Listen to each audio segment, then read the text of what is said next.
Over the last few weeks, controversy has run rampant over the move Denny Hamlin made on Kyle Larson at Pocono Raceway. The feud continued at Richmond, and many drivers spoke out on the incident, citing Hamlin as the one being in the wrong. Where credit is due, there has been times where Hamlin has been the victim to these circumstances, but in this circumstance it appears Hamlin is in the minority. This, however, is not the first time that Denny has been under this type of criticism, or the first time that he replicated a lot of the moves that his rival Ross Chastain did. To find one of Hamlin's worst nights of his career, we'd have to go to the 2010 NASCAR All-Star race, where many consider Denny Hamlin that night an absolute weapon. Charlotte Motor Speedway, the home of the event. 100 laps sit in front of the 21-car field, all looking to win the over $1 million purse. On the pole sits Kyle Busch, Joe Logano to his outside, and Brad Keselowski will start third in his 12 car. Hamlin will start from the rear tonight, after an engine change in practice. For the 2010 edition of the All-Star race, the format would consist of a 50-lap segment to start off, with a 4-tire pit stop required at lap 25 for all drivers, then a 20-lap segment 2, and then another 20-lap segment. After the two 20-lap segments, there would be a 10-minute break, preparing the field for the final 10-lap green flag laps count only segment to finish it all off. With the field grouped up double file, and under a beautiful spring night, Kyle Busch would lead the field to the green, with Michael Jordan being given the honorary right to wave the green flag. Tonight, Michael Jordan, now the majority owner of the Charlotte Bobcats, is the honorary starter tonight. And here they come, Vermillion to win. Boogity! Boogity! Boogity!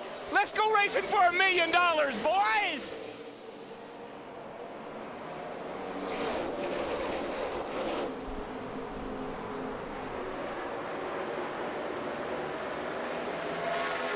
Definitely looks like that outside line will prevail with Kyle Busch in the 2 and Jamie McMurray in the 1 following. Little 3-car breakaway there. McMurray way up high. Here comes Logano to the bottom. Murray got in there way too high, but he was able to hang on to it.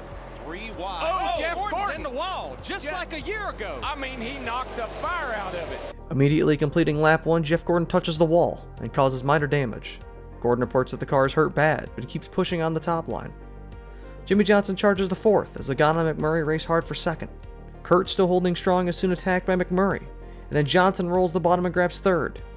McMurray finally goes for lead and slips and slides to the bottom of the corners. Johnson pushes Busch by and grabs 2nd, and then Jimmy tries to replicate what McMurray does, going for the lead. Logano now attacks McMurray for 3rd, and Johnson and Kurt race side by side. It takes 1 lap before Jimmie Johnson finally grabs the lead officially. In a matter of 9 laps, the 48 car went from 7th to 1st, and Kyle Busch now moves up to 4th, passing by his teammate Logano. Johnson pulls away by about a 2nd, and it's a Busch 2-3 behind him. Denny Hamlin moves up to the 9th place position, up now 11 spots from his start. The race calms, charging towards the mandatory lap 25 pit stop. A Toyota tandem catches the 1 of McMurray, but the battle will be interrupted by the pit stop. Spacing is decent for all the fields that come in. Caution-like pit stops commence under green flag as everyone takes the mandatory 4 tires. Kyle Busch wins the race off pit lane with Kyle Busch behind him. Jimmie Johnson comes out side by side with Logano for 3rd, having perhaps one of the worst stops in the top 10. Casey Mears, however, has the worst pit exit. Racing Kane and Martin, they made contact, and Mears' left front now is smoking. For whatever reason, they tried to come out the pit lane 3 wide together, and whilst the 83 tries to just make it back to the end of the segment, Kyle and Kyle Busch soon tighten up, as replay shows that the right front became an issue for the 48 crew, losing the position. Kurt catches Kyle with 15 to go, and bumps Kyle down the backstretch. Kyle holds on, but both are getting chased by the Lowe's 48 car. Coming to 11 to go, they lap past the 71 of Bobby Labonte, and they're closing in on $25,000. Johnson and Kurt begin the battle for 2nd, but then Jimmy stagnates behind the bushes, and Kyle roars closer to the end of the segment. Larry McReynolds on the broadcast with 5 laps to go proposes an idea for Hamlin, who's currently running 8th, for a strategy call at the end of the segment.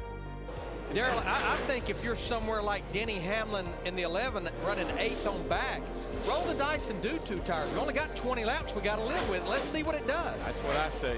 I like guys that gamble. Kurt with 3 to go now catches his brother again, and he goes right to the bumper. Kirk works it high, getting big runs down the straightaways, and with 2 laps left, he goes as high as he can to build as big of a run through 3 and 4, and eventually works past his brother by the white. Joey Logano is in 4th place. All right, 2 to go to the competition yellow. Which Busch is going to be out front? Kurt's got him. He got him off a 2 over there. That high line is prevailing, baby. Traffic ahead, Casey Mears. Can Kurt use Casey as a pick? Right there, right in the middle of that corner is where that 2 car really goes high and goes hard. Yeah, even though the 18 car of Kyle Busch is working the bottom good, it just binds it up compared to what his brother in the 2's doing. But you know what I like? 2 things I like. I like that 18 on a short run. How many 50-lap runs do we have? 1. The Bushes lap Mears coming to the finish, Kurt Busch and Kurt Busch around wins the Casey first segment. Mears. But now it's the Kyle first Busch pit safe in choice. second there. The answer for everyone? Pit. However, the answer for tires is variable. Johnson laid back on that run to save his left side tires, and comes in and only takes 2 so he can be in the front for the restart. He has 6 others behind him take 2 as well, giving him a moderate buffer. And with the 48 car out front, they go green for segment 2. 2005. Here we go for 20 laps. Green flag.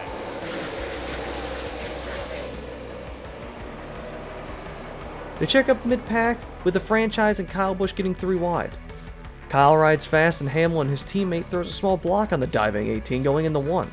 Kyle has to check up and loses some momentum, frustrating the 18 car. And now Kurt charges ahead. The franchise and Junior make contact down the backstretch, and the franchise begins reporting carburetor issues, which was the reason behind the restart checkup. Junior is struggling the worst on track due to taking no tires. He was the only driver to decide to take no tires on that pit stop. Busch and McMurray begin battling 1.7 seconds behind Jimmy Johnson, who is running for his life in the second segment.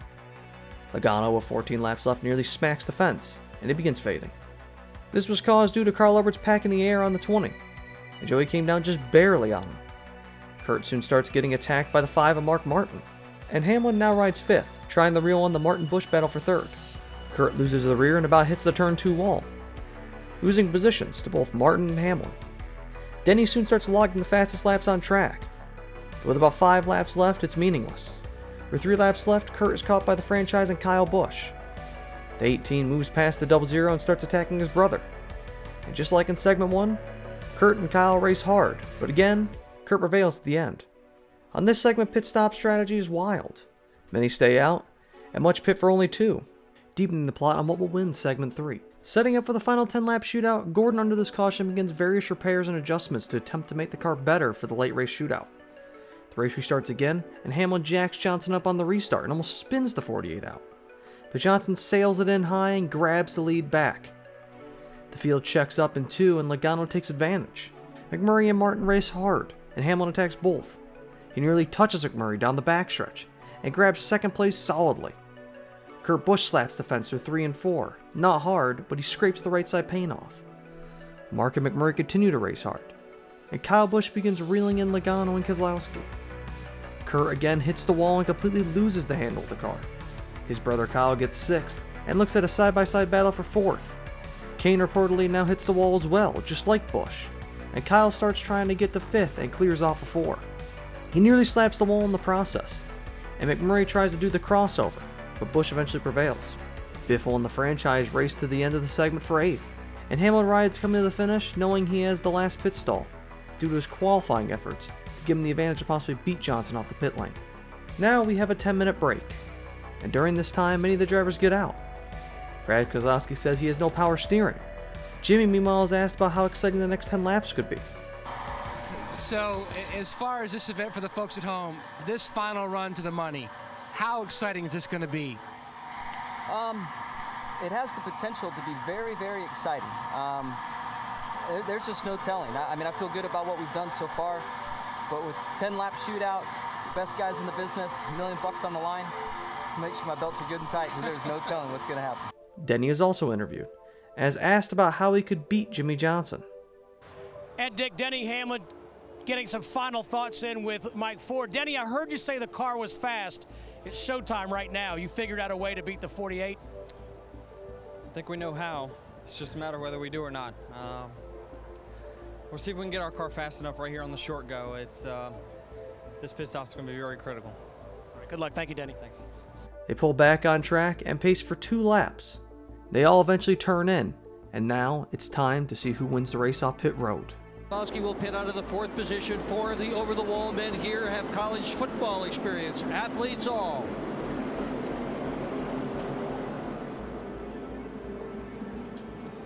The 40, Jimmy Johnson hits his box. Now he has an easy entry, no problem there. He will probably have to go around the 9 of Casey Kane to Steve. Denny Hamlin, Mark Martin, both on pit road. This is it, the clutch stop, last stop of the night. Denny Hamlin with pit stall number 1. Mark Martin about 4 stalls back. Left side tires going on for Denny Hamlin. And it's a drag race with Kyle Busch. I'm going to tell you what, that 18 group, I think they won this battle off pit road. They were on it with that 4-tire stop. They did, Larry. That was a great stop. Oh, my. Is it true? Will Denny Hamlin have an easy path to $1 million? He leads the field down and just needs a clean restart. I'm going to reach up there and pull your belts tight. Yeah, just one more time. Okay, Larry. Denny Hamlin brings him off turn number 4. Kyle Busch alongside. Green flag. Here we go.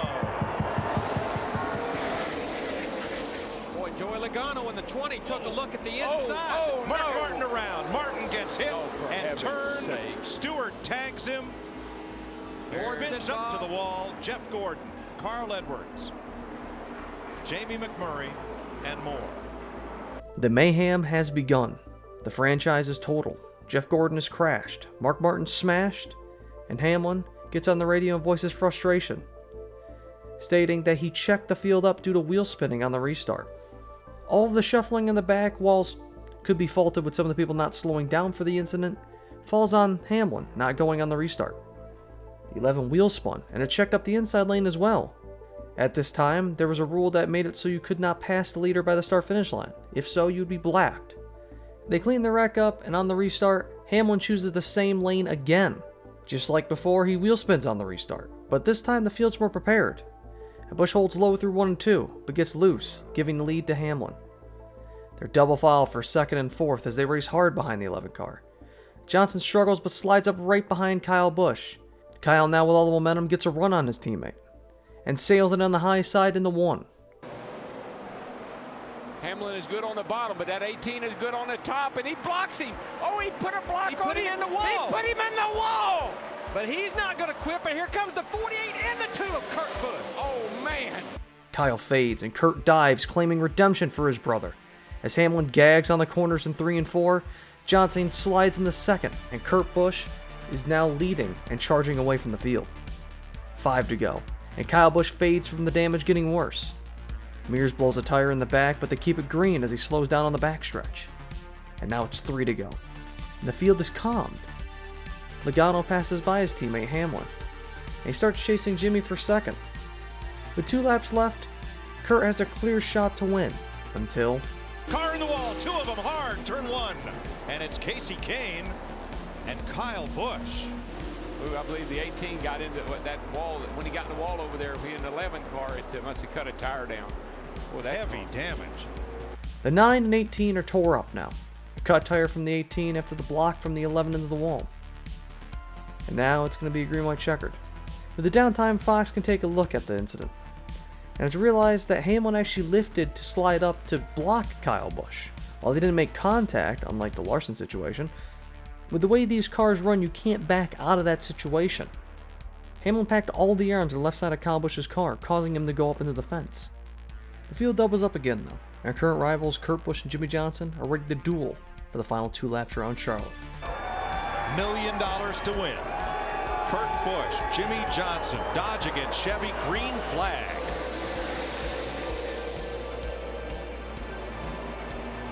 Kurt Busch got a great restart, a little bit of push from Denny Hamlin in the 11 car, starts working the high side. Watch 11 on the top, clear up, clear up, clear up. And here comes Truex on the bottom from out of the transfer spot in the showdown. Nope, he got left. Here. I think they can come from where they want to. That 2 is burning it up right now. Oh, Logano slipped up, got a little piece of Matt Kenseth. Oh, got another Johnson! car. Johnson's around. Again, no contact was made, but Hamlin ran so low down on the 48 that you could visibly see Johnson was on the apron trying to give Hamlin space. Hitting it caused him to spin out, and now Hamlin has officially eclipsed over half the field that he's involved in an incident so far tonight. But now he's only going to try and defeat Kurt Busch, but Joey Logano as well. The second attempt at a 2-lap shootout. Here we go again. Finish it off. Green flag for $1 million. Oh, yeah. 2 laps to go. Two-car got a great restart that time. And Martin Truex Jr. in that 56 car followed suit. Hamlin got a little nudge of Truex. Stayed on the bottom behind Logano. Truex, 56 big drive off the corner. Great run on the high side. Halfway down the back straightaway.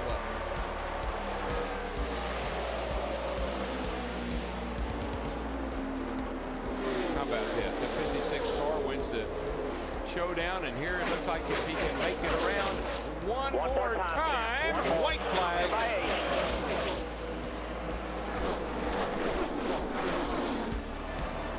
And Tony Stewart in that 14 car has worked his way to 5th, working on 4th, but the nose caved in on that thing. Stewart's come out of nowhere. No mistakes right here for that cool $1 million. 9th try for Kurt Busch. He and Roger Penske and the Miller Lite Dodge are going to the bank. $1 million. Kurt Busch wins the Sprint All-Star race. Kurt Busch wins, and the hellish night for Hamlin is over. Only 3 cautions for incident, and every one of them involved Denny Hamlin himself. Just like his car number, 11 of the 20 other drivers got damaged because of him. And while some of them maybe weren't completely Denny's fault, this stands as probably one of Denny Hamlin's most nightmarish nights driving. A night that many don't even know about, but one that his former teammate will never forget. Obviously, first, what happened on the racetrack between you and Kyle? First he got a big run off the corner, and I was clear getting into the corner, and basically I just throttled up extremely early, and really it was a bad corner. He was going to go by me if he just, he kind of went to the bottom, then went up high. It looked like, of course, I'm looking at my front windshield, and he says I'm clear, so I'm going to use all the racetrack I can. The problem is Kyle had a run to the outside, and with me moving up, getting real tight, it then took some air away from the front of his car. He slid up into the wall, so it's tough for me. We talked about it, and basically Kyle was just frustrated. It was, he felt like he had a really good car. Me, I just came from the back and with no practice and got back to the front where we needed to be, and I felt like if I gave up the lead right there, I was going to give up the win. So I don't think Kyle would do anything different if he was in my situation. It's just when you're the leader, my feeling is you've got the whole racetrack. If a guy is to the outside, then that's when you need to hold your line.